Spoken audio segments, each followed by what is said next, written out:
नमस्कार, स्वागत है आपको योग बल के चैनल पर। जीवन में हम कहीं न कहीं पर्यटन स्थल या किसी ऐसे टूर पे जाते हैं जहाँ की दृश्य हमारी आँखों में छप जाती है। और जब भी ऐसी बातें आती हैं कि आप कहीं घूमने जाते हैं तो आपके मन में ये बात स्वयं चली आती है कि हाँ, हमने उस स्थान पर गया था और वहाँ की सुंदरता ने हमारे मन को मोह लिया था। हमें बहुत ही आनंदित महसूस हुई थी और बहुत ही सुकून महसूस हुआ था। ठीक उसी प्रकार जब हम प्रेम की बात आती है तो हम किसी का मुख याद कर लेते हैं, किसी का मुस्कान याद कर लेते हैं, किसी की आंखें और किसी की तिरछी भौं, किसी के घने केस याद कर लेते हैं। परंतु क्या यही प्रेम का अस्तित्व है? जी नहीं। ये उस शरीर का अस्तित्व है जिसे हमारी आंखों ने देखा और उसे प्रेम मान लिया। किंतु प्रेम भिन्न है।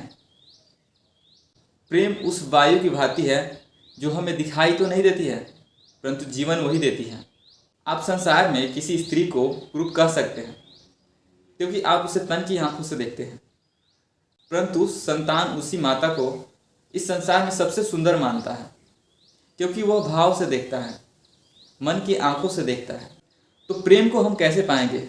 जब तक आप मन की आंखों से नहीं देखेंगे तो किसी की भाव को आप नहीं समझ पाएंगे और सही प्रेम आपको नहीं मिलेगा इस जीवन में। तो आपको अगर प्रेम पाना है तो मन की आंखों से देखना शुरू कीजिए और अपने मन से जितने भी दुर्व्यवहार है उसको मिटा दीजिए और प्रेम से बोलिए राधे राधे।